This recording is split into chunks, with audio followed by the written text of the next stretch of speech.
satisfação, uma honra a gente estar aqui nesse evento. Gostaria de saudar a Flávia, em nome dela, saudar todos, né, que criaram a oportunidade da gente estar aqui hoje, discutindo sobre essas questões, numa semana bastante intensa de eventos. A gente vê esse evento cheio, todos até essa hora, numa expectativa de compartilhar e de debater o que a gente está discutindo. Gostaria de saudar a professora, que é diretora de sustentabilidade e patrimônio da Universidade Federal de Fora, Rosana. Em nome dela, saudar todos os, né, servidores da Universidade Federal de Fora, em específico, né, que estão ligados diretamente ao MAN, né, que cedia as nossas atividades aqui e possibilita que a gente tenha a oportunidade de compartilhar e levar para a sociedade o que está sendo desenvolvido na universidade. Aproveito para saudar as empresas juniores que estão envolvidas também na organização. A gente sabe a importância da participação, né, dos docentes nessas atividades. E mais do que isso, né, todos que estão contribuindo, apresentando os cases, discutindo o que a gente já fez e mais motivando para que a gente tenha o potencial de dar os próximos passos. Minha missão aqui é apresentar como a Universidade Federal de Fora vem desenvolvendo dentro das suas estratégias possibilidades para que cases como estes que foram apresentados tenham ambiente, tenham contato com os ambientes de pesquisa, tenham as conexões corretas com os pesquisadores para que a gente possa ter êxito nesse grande conjunto de ações. Naturalmente, na Pró-Reitoria de Inovação, a gente absorve a presidência do Parque Tecnológico, né, a direção do CRIT, que é o Centro Regional de Inovação e Transferência de Tecnologia, que esse ano comemora 30 anos de ações fomentando as atividades de inovação e empreendedorismo, a coordenação das empresas juniores e as equipes de competição. Bom, acho que os conceitos básicos que a gente está discutindo aqui estão relacionados nesse grande conjunto de ações, né, com a mitigação dos efeitos climáticos, dos gases de efeito estufa.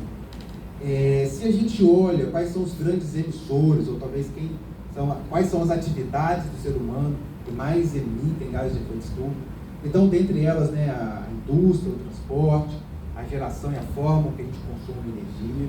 E o que a gente está buscando como universidade, como pesquisadores, é criar ambientes, criar mecanismos, criar possibilidades para pesquisar soluções para mitigar esse grande conjunto de ações.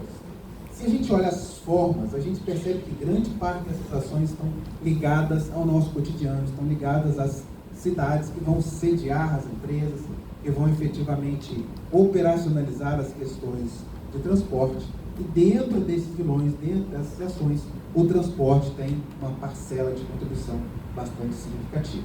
Vocês vão ver vários cases, várias discussões, naturalmente tentando mitigar essas ações.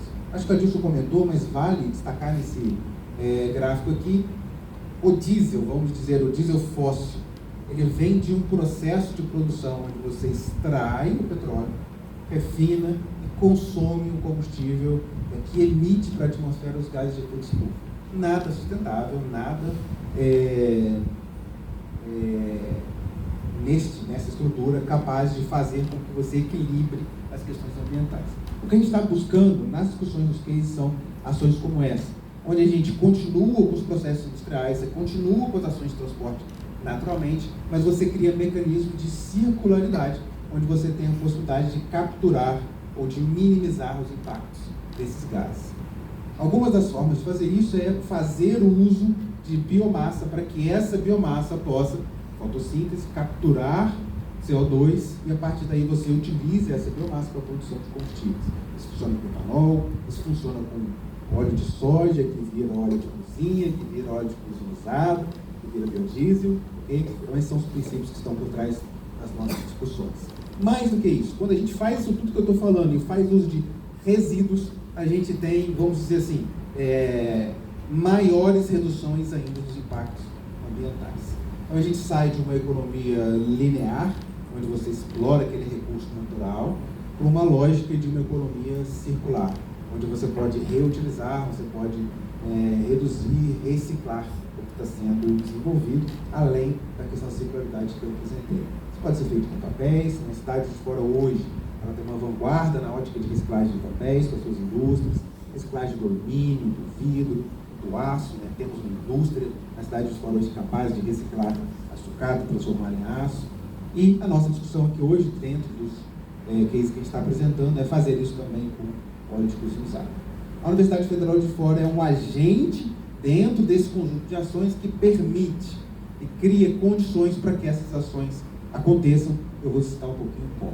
O Parque Tecnológico de Fora hoje é composto por 3 módulos. Um módulo que fica no campus da Universidade Federal de Fora, está expandindo as nossas ações para quase 8 mil metros de área construída. A gente cedia na universidade hoje 20 empresas, estamos expandindo mais que dobrando a nossa capacidade de sediar empresas e empresas de base tecnológica.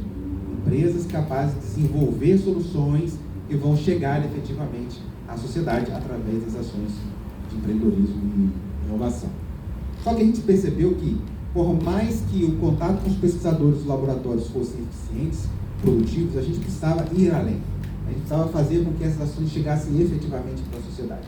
Então, o Parque Tecnológico, ele habilita a sua atividade industrial, que é o módulo 2, onde a gente tem espaço, ambiente físico para fazer plantas piloto com que essas ações aconteçam.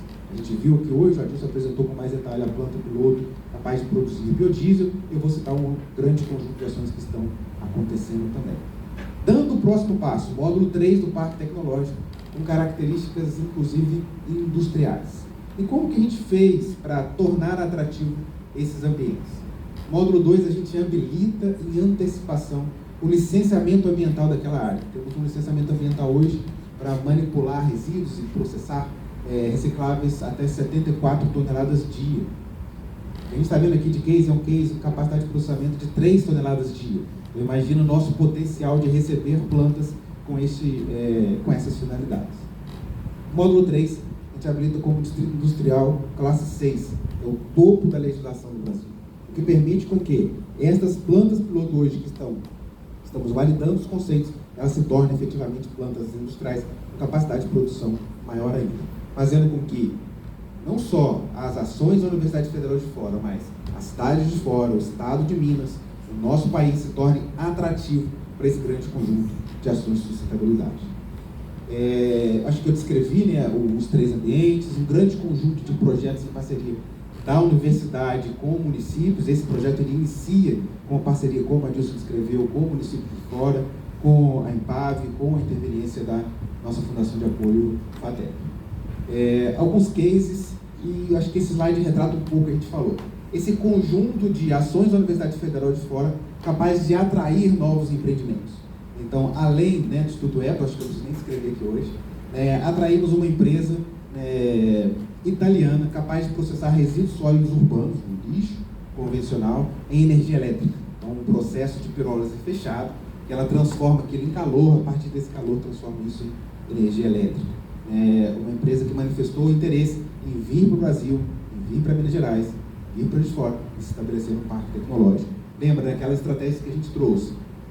Validação das plantas pilotos e expansão para as capacidades de produção.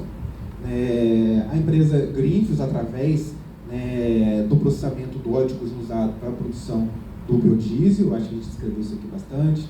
Uma outra empresa capaz de geração de energia elétrica com uma tecnologia chamada heliotérmica, um conjunto de ações ativando este mecanismo da universidade como um centro de excelência de tecnologias para a transição energética, mostrando o potencial do que a gente vem desenvolvendo e atraindo essas atividades. Além de empresas de tecnologia que atuam no setor de drones para o agronegócio e empresas nas áreas de fármacos e medicamentos. Então essa imagem aqui é o território 2 do módulo que a gente discutiu, uma parceria com a Prefeitura de Juiz de Fora na implantação de energia solar fotovoltaica, impactando também naqueles empreendimentos e nas ações que estão ali buscando cada vez mais aqueles índices de sustentabilidade que a gente discutiu.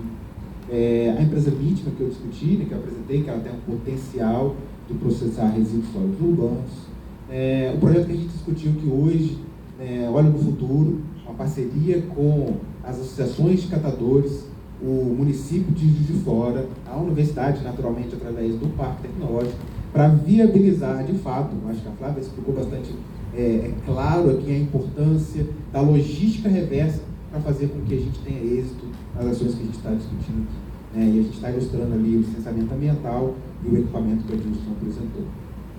Gostaria de trazer alguns cases que a gente viu também em outros países. Tivemos a oportunidade de fazer 2 comitivas, uma comitiva aos Estados Unidos, uma comitiva à Europa, e entender como que esses países, como as cidades desses países estão tratando com as questões de economia circular e sustentabilidade. Um exemplo que eu gostaria de trazer é da cidade de São Francisco, é o aeroporto de São Francisco. Ele inicia uma operação dos seus aviões com combustível sustentável de aviação. Enquanto a gente está discutindo aqui no Brasil a permissão de mistura no diesel com biodiesel, né, indo aí até 25%, né, uma operação hoje em 14%, o aeroporto de São Francisco está fazendo isso com combustível dos aviões. Então, bioquerosene sustentável, também proveniente de óleo de cozinha usado. Então, olha o potencial que a gente está falando, né, numa operação de 26% na mistura do querosene de aviação comercial deste aeroporto. Essa imagem é ilustrativa, a gente acompanhou, fez uma visita, acompanhou inclusive o abastecimento das aeronaves. Uma outra cidade que a gente visitou, a cidade de Porvoo, na Finlândia. Eu acho que é um case fabuloso como resultado do que a gente está construindo aqui como ambiente. Esta cidade hoje, ela abastece o planeta com combustível sustentável de aviação proveniente da matéria-prima óleo de cozinha usado. Então, o que a gente está olhando aqui e discutindo estamos discutindo cases, como que a economia circular, como que a lógica de você poder reciclar um resíduo, no caso do óleo de cozinha usado, né, tem o potencial de impactar em como que, no caso aqui, a cidade de Porvoo produz, refina e distribui a nível global para que os aeroportos do nosso país possam ter acesso a esse tipo de combustível. E fica aqui a motivação, ou talvez a provocação, de que Juiz de Fora hoje, a gente apresentou aqui, tem o primeiro case no nosso país de uma operação comercial com veículos que utilizam zero fósforo. Eu prefiro falar o zero fósforo do que falar o 100% biodiesel, porque eu acho que é mais impactante. Se Juiz de Fora já tem esse potencial, se a gente já chegou nesse limite, olha onde a gente vai chegar, olha os parceiros que estão nesse evento aqui hoje, como que trazer essas parcerias viabiliza com que a gente possa dar os próximos passos e quem sabe a gente esteja no momento com o Porvoo sendo uma cidade com potencial inclusive de exportar as suas soluções de sustentabilidade. Obrigado.